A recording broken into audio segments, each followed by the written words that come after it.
একটা নতুন কিছু তোমাদের দেখাতে চাই। আজকে আমাদের বাগানে একটা কলা গাছ আমি লাগাবো, কিন্তু ওই কলা গাছটা কি কলা চারা ওইটা তোমাদেরকে বলতে হবে কমেন্ট করে, ঠিক আছে?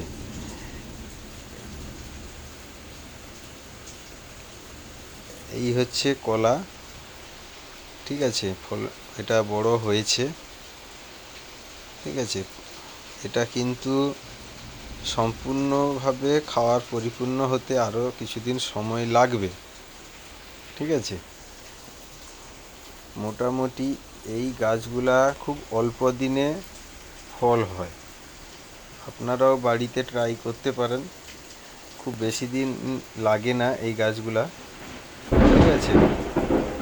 মোটামুটি খুব এই ধরুন না মাস 2.5 থেকে 3 মাসের মধ্যে ফলন এতে চলে আসে, যদি ঠিকঠাক আপনারা ট্রিটমেন্ট করেন। এই হচ্ছে চারা আমি তুলে এনেছি, ঠিক আছে? এবার এটা আমাদের একটা পেছনে বাগান আছে, নতুন করা হয়েছে বাগানটা, ঠিক আছে? এই বাগানে আমরা নিয়ে যাব, চলুন যাই বাগান। ভালো লাগলে লাইক করবেন, কিছু জানার হলে কমেন্ট করবেন। এই হচ্ছে আমাদের বাগান, একটা পুকুরও করা হয়েছে, অবশ্য জলের জন্য, কারণ জলটা না হলে বাগানে গাছগুলোয় জল দিতে খুব অসুবিধা হবে। হ্যাঁ, আপনারা মোটামুটি একটু ফলো করবেন। অনেক রকম সবজির গাছ এখানেও লাগানো হয়েছে, এই চারাটা নিয়ে আসা হয়েছে এখানে, ঠিক আছে? এবার মোটামুটি এই দেখুন সবজির গাছ যেটা বলছিলাম, ঠিক আছে? পুঁই শাক লাগানো হয়েছে, পুঁই শাকটা খুব ভালো লাগে খেতে। বাজারে অনেক দাম সবজির, কিছু না লাগালে সবটা বাজার থেকে কিনতে গেলে অনেক অসুবিধা হয়, সময় মতো বাজারে যাওয়াও যায় না, ঠিক আছে? এই যে বেগুন গাছ লাগানো হয়েছে, এই হচ্ছে সেই গাছ, ঠিক আছে?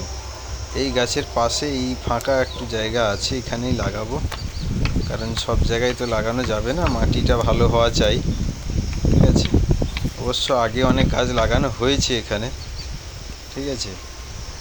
একটুখানি লক্ষ্য করবেন, এটা নতুন মাটি, হ্যাঁ, ধানের জমির পাশেই বাগানটা করা হয়েছে। হ্যাঁ, পুকুরেও মোটামুটি নতুন জল ঢুকিয়ে মাছ ছাড়া আছে, সব রকমেরই মাছ আছে। কারণ একটু বাগান বাড়ি না থাকলে সব কিছু বাজার থেকে কিনে সংসার চালানো যেন হিমশিম খেয়ে যেতে হয়। তাই আমরা মোটামুটি অনেক কিছুই লাগিয়েছি, একটু ফলন হতে সময় লাগবে।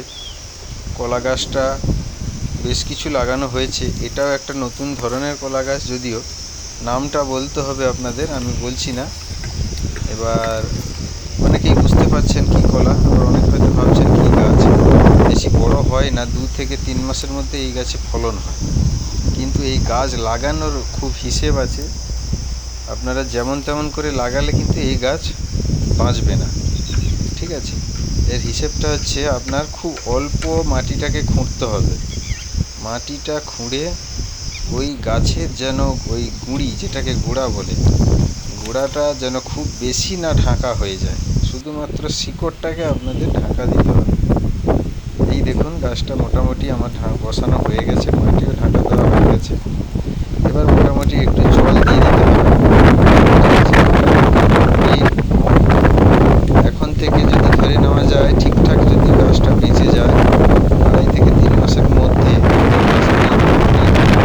এই দেখুন এরকম গাছের কত ছোট ছোট চারা হয়, খুব অল্প দিনের মধ্যেই চারা হয়ে যায়। এখানে লক্ষ্য করুন, এখানে অনেক কিছু আছে যেগুলো শহরাঞ্চলে অনেকের ঘরে এগুলো দেখতে পাওয়া যায় না, বা শহরাঞ্চলের জায়গা খুব সীমিত থাকে। এই দেখুন ছোট ছোট গাছ হয়েছে ওই গাছের নিচে, ঠিক আছে? একটুখানি লক্ষ্য করবেন। এবার এতে আমি একটু জল দিয়ে মাটিটা ভিজিয়ে দিয়েছি, ঠিক আছে? বৃষ্টির দিন চলে এসছে আমাদের, হ্যাঁ, মোটামুটি এখন বেশি জল না দিলেও চলবে। এদিকে ধান কাটা হয়ে গেছে, এবার বাগানটা একটু ঘেরার ব্যাপার আছে, কারণ বৃষ্টিকাল আসছে তো, আল না দিলে মাছ টাছ পালিয়ে যাওয়ার একটা ব্যাপার থাকে। হ্যাঁ, সেটা একটু সময় সাপেক্ষের ব্যাপার আছে, কারণ গাড়িটা আনতে বা অন্যের জায়গার উপর দিয়ে গাড়ি আনাটা একটু অসুবিধা, সেগুলো সময় সাপেক্ষ। কারণ এখন তো গাড়ি দিয়েই সব কিছু হয়, কারণ এখন যা অবস্থা দিনমজুরি লোকেদের পাওয়াই যায় না। মোটামুটি এই হচ্ছে আমাদের বাগান। এদিকে ধানের জমি, সামনে হচ্ছে মেন রোড। এদিকে যদি লক্ষ্য করা যায় আপনার এখানে অনেক, এই দেখুন এখানে এক ধরনের কলা গাছ, এটা অবশ্য আপনারা জানেন কি কলা, ঠিক আছে। এটা একটু সময় লাগে হতে, কারণ এগুলা সব রকমেরই লাগিয়ে রাখতে হয়, যেহেতু বাগান একই প্রজাতির সব লাগালে হয় না। এদিকে আমাদের মাঠ, এখানে গরুগুলা ঘাসে রোদের ছাওয়ায় ঘাসও খাচ্ছে আর ছাওয়ায় একটু বিশ্রামও নিচ্ছে। সামনে মেন রোড।